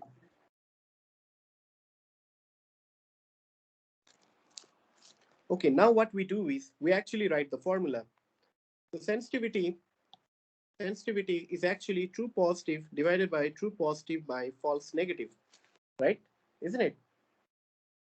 So what you need to know is, for sensitivity, we are actually ignoring all of this. We just look at the false negative. Okay. If I'm doing this question, what I will do is I'm just going to look at the false negative. In If I am shifting B from from here to here, that means which one is increasing? False negative is increasing or false positive is increasing? False False negative. positive. False False positive. negative. False. False negative is actually increasing and false positive is actually decreasing, right? Isn't it? If this this is false negative, this value is false positive. If I'm shifting it in this direction, the false negative is going to So increase. we are moving from B to C, right? We are moving from B to C. If I'm moving from B to C, my false negative, this triangle is going to increase, isn't it? Right? If Yes. I'm moving from B to Yes. C, Yes. this Yes. triangle is going to increase, right? That Yes. means my false negative is going to increase. If my false Okay. negative So is increasing, what happens to the sensitivity? sensitivity is increased. Hmm? Decreased. Inversely They It is proportional, decrease. so Sorry. inversely decrease. proportional. The false Decrease. negative Yeah. is inversely proportional to the Yeah. sensitivity based on Decrease. this formula. So it must Decrease. decrease, right? Yeah. Okay. If I ask you what happens to the specificity, so I'm going to write true negative divided by true negative plus false positive. And because my false positive is decreasing, my specificity will increase if I change from B to C. Yes or no? Yeah. Yes, wow. Yes. Right. So now what Yeah. about positive predictive value? So positive predictive value is true positive divided by true positive plus false positive. So again, I'm removing this. I don't look at this true positive. I just look at the false positive. And because my false positive is decreasing, my positive predictive value is going to increase, right?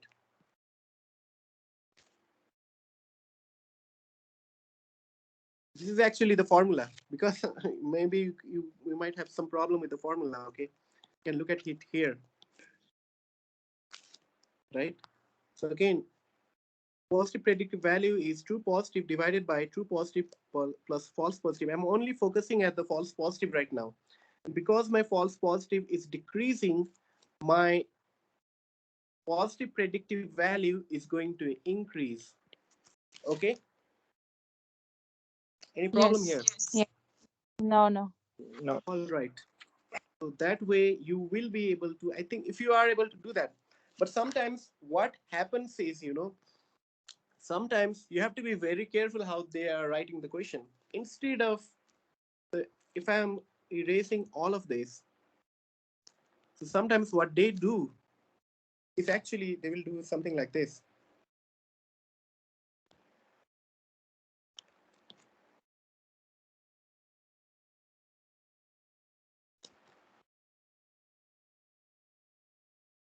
So instead of writing, sorry, let's do it this way. So sometimes diseased will be in this part, and this would be the healthy one. Could it be possible or not? If some value is decreasing, the individual may be diseased. Could it be possible or not? Yeah. Yes. Say thyroid level. So if I have decreased thyroid level, can't they have hypothyroidism or not? Yes, you Yeah. understand. So it can work Yeah. both ways. Okay, but you have to be smart because now because this is your disease population. This one would be what? True positive or True negative? This one positive. should be true True positive. positive. This one should be True true or negative. If I negative. want to divide it this way, so since this is your true negative, again last name will be same. It's going to be false negative. Again last name will be same. That is positive. This is going to be false positive, right? Yes. And again, if I write it A, B, C, and if they ask you something, maybe B shifting to A, what happens to the sensitivity, specificity, positive predictive value, negative predictive value, you must be able to calculate. It's going to be reverse of what was happening in that one. But again, the thing is how they have asked the question. You are going to place these values according to the question. Okay, right? So in the question, they are not going to give you this true positive, false positive, or false negative. No, no, no. They are not going to give you that. They are just going to write A, B, C, D, E, and then they are going to give you line. Based upon the line, you have to know which one is a true positive and true negative. And if you know which one is true positive and true negative, then you are able to find false positive and false negative, and this is the basic story that you have to know. If you are able to find this box and you are able to move this in either direction based upon the formulas, you just look at either false positive is down below or false positive or false negative, and based upon it increasing or decreasing, you are able to calculate, right? Isn't it? Okay. All right. Can you solve the MCQ of this question? I'll share it after the class. I'll search for it and then I'll share it with you after the class, and maybe you can solve it and send me the answers in the messenger. Before that, I'll quickly go over the receiver operator curve, right? So this curve, what you have to know about this curve is, first I'll tell you what this means. So the x-axis, this direction is your sensitivity. This axis would be 1 minus specificity. That means, now what is the literal meaning is, the higher I go, the higher the sensitivity is, the left side. So because it is 1 minus specificity, so I have to move in this direction. So the more left I am, the more specific the test is. Okay. All right. Keep that in mind. Two things you have to keep in mind, right? The higher I go, the higher sensitivity the test has. The left I go, the left way, the nearer I am to this one, right? It is going to be higher specific. The farther I go, the specificity is going to decrease. Okay. Is that understood? Right? Similarly, if I draw a line right between this one, this line has no predictive value, or they have no importance. So this one is actually useless, or the test is useless. If the test curve is falling in this line, the test is actually useless, right? So the test has to be above this line to be useful. Anything below this line is again useless, right? Now, suppose if there is a test like this, right? I have one curve this way, second curve this way, third curve this way, right? And okay, so now if this is your A, test B, test C, if I ask you which one is the most sensitive test, what should be your answer? C. Which one C. is your most sensitive test? C. C. Which one is your Yeah. most specific test? A. Hey, C. It A. is A. it is again your C. C. C. Yeah. B. The most left is the specific one, so Yeah. it is B. again your C. Okay. Yes. Okay. Now, now let me modify it a little bit. Right. Now suppose there is this way. Suppose I have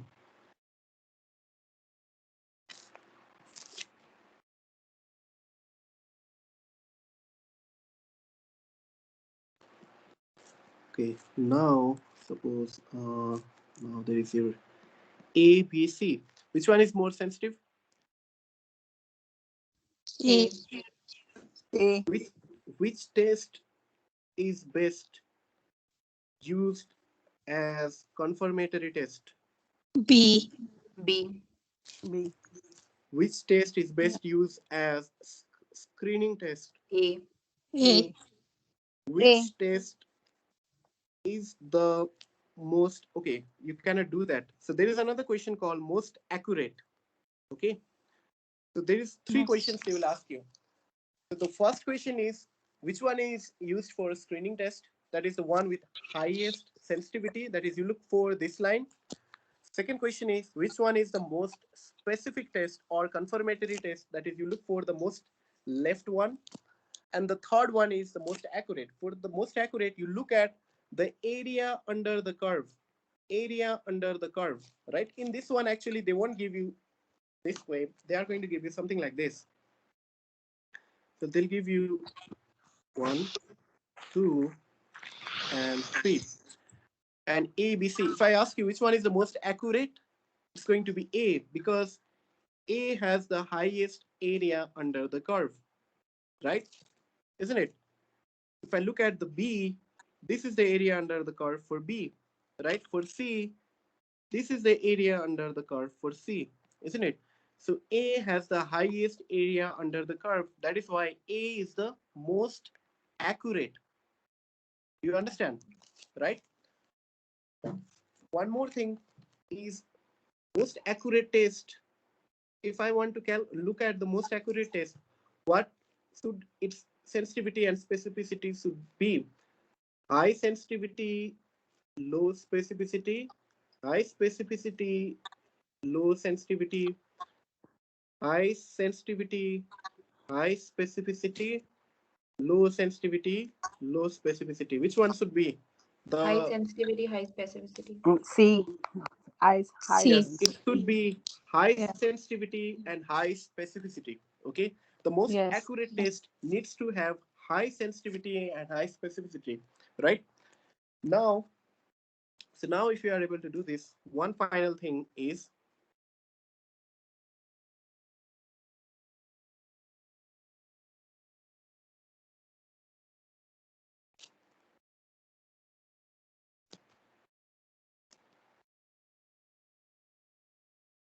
maybe this is going a bit.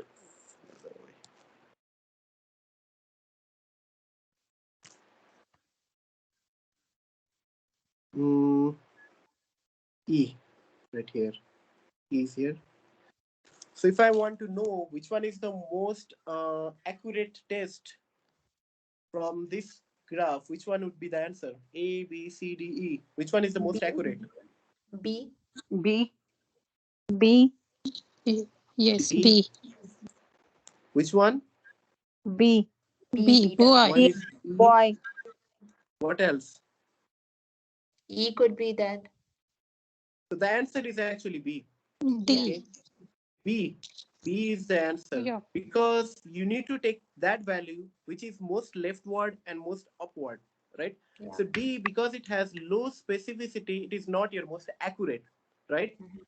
So you need to take that value which is just at the point of this curve. Look at where it is curving, where it is curving. So this point should be taken for the most accurate. Do you understand? Right? Yeah. Yeah. Yes. So this point. Okay. Right. Okay. So now that is something, if you look at if you solve the question, then you know how many of them get it right actually. This was something, still many of the student actually gets confused. I hope it is clear for you, right? I hope you don't make any mistakes, at least in the accurate, in the confirmatory, and in your screening. Don't mess it up. Okay. All right. Let's do this much for today. I'll inform you when I'm going to take next class, if I am able to take it tomorrow or not. And please make schedule for Saturdays and Sunday, right? Okay, I will be taking classes this Saturday and Sunday. So please don't tell me that don't take classes. I have to take classes this Saturday and Okay. Sunday because now I am a bit more busy on weekdays. So yeah, I will inform you when I will be free. But Saturdays and Sundays I will have more time and I can give you more time on that day. Okay, all right, Okay. Thank you. all right. Good Thank night. you. Mhm. I'll see Good you night. next time. Thank you.